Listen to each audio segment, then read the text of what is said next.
Hello, hello, hello. It's Nicholas Rosinski here in a somewhat reflective mood with week 5 of our 13-week tour around the frontiers of therapy and spirituality. And as you'll know, if you've been following along, the centerpiece for this tour is Richard Harvey's Sacred Attention Therapy, or SAT, which you can find out more about at www.centerforhumanawakening.com. And if you haven't been following along, then on the Center for Human Awakening's YouTube channel, you can catch all the earlier episodes of this series together with a lot of other great stuff.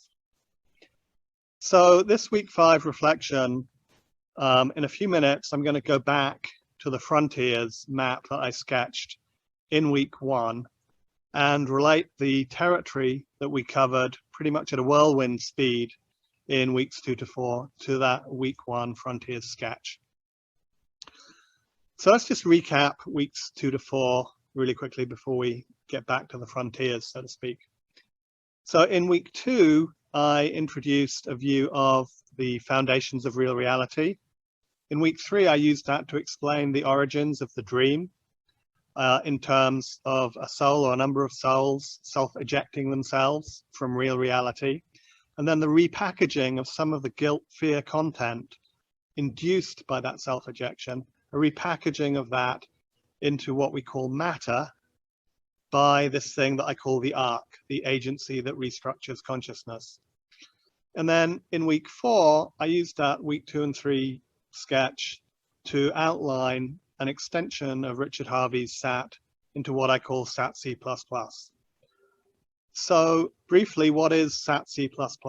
The C stands for a version of SAT in which there's a non-dual ground of being beyond, in a sense, but not separate from, the more traditional one being of non-dual approaches.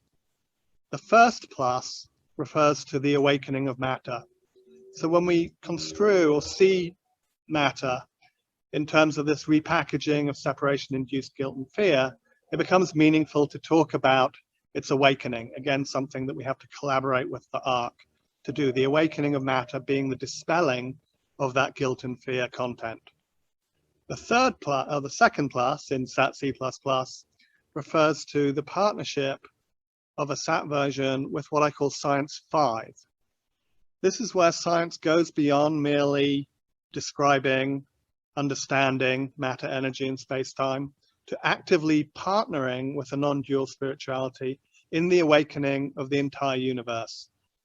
Certainly that includes the awakening of humankind, the awakening of all sentient beings, but also this thing that I'm calling the awakening of matter. So that whole sweep ending up in SAT C++ is hopefully very interesting. Some parts of it are perhaps very controversial, but what is its practical, down-to-earth, concrete application?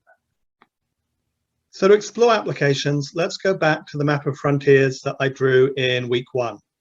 There I identified 3 inner frontiers for SAT. Inwardly, it's technical machinery, then the motifs or component practices and processes, and the stage 4 extension of this fundamental 3-stage process.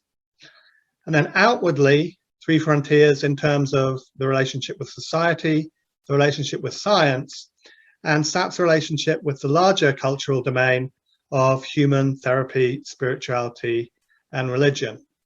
So what happens at all of these frontiers if I put SAT C++, the maximal extension of SAT that I sketched last week, in the middle here? So last week I suggested that the capacity of SAT C++ to really interface with the real science, the version that I call Science 5, is actually a crucial advance. In the world of therapy and spirituality, which still has a huge component of brain-focused, allegedly scientific approaches, Science 5 can meet that stream and lovingly but firmly coax it into forms that honor both matter and spirit. Now, obviously, a real science that's really spirit-matter enabled offers a huge traction in the SAT-science relationship or the science and spirituality relationship more generally. And it turns out, pretty obviously really, that major societal themes like healthcare, economy, and politics are also heavily entangled with a scientific worldview. So again here, the Science 5 aspect of SAT C++ will be pivotal. Now, if you've been following along, it probably won't have escaped your notice that what I call the ground of being, or GOB, might bear some vague resemblance to the God of various major religions. And people tend to have two reactions to this. One is, thank you for recognizing God, because my religious devotion has been so beaten down and marginalized, even in so-called spirituality. And the other is, I don't want anything to do with anything that even has a hint of traditional religion in it. So obviously this is extremely charged territory. For now, what I'll say is, GOB here is not a punitive, personalized, patriarchal old white man in the sky. If you're comfortable with the true self, Advaitic Buddhist constructions, it's perhaps best to think of the ground as a nuanced extension and differentiation of that one true self. On the other hand, I hold that monotheistic religions have glimpsed an important truth, albeit sometimes through a very dark, egoic, self-punishing lens. And even though they've sometimes done some truly unhelpful things with that vision.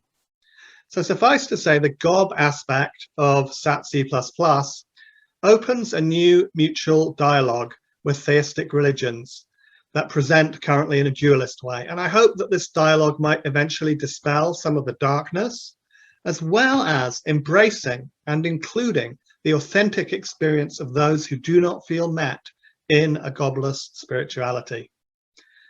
So finally, and very rapidly, to the inner frontiers, I suggested last week that the reality feature that enacts or catalyzes transformational grace of all kinds is in fact the arc. So this evokes an interesting technical foray into the conditions for and means of transformation writ large. Then at the upper end of the stage spectrum, SAT C++ suggests a further stage 5 beyond even SAT stage 4. Stage 5, which I'll explain briefly in a few weeks' time in week 9. Then perhaps the least direct, least obvious frontier contribution of SAT C++ is in the domain of motifs, although I do tend to feel there's a spacious and explicitly creative quality to the SAT C family that can only catalyze and nurture further contributions here. So there we have it, where and how SAT C++ stands in the frontiers of therapy and spirituality. Next time, why, despite all these major potential forthcoming attractions, I'm not saying SAT C++ should be the one true approach to spirituality for all humankind. I'm Nicholas. Thanks for watching. See you next time.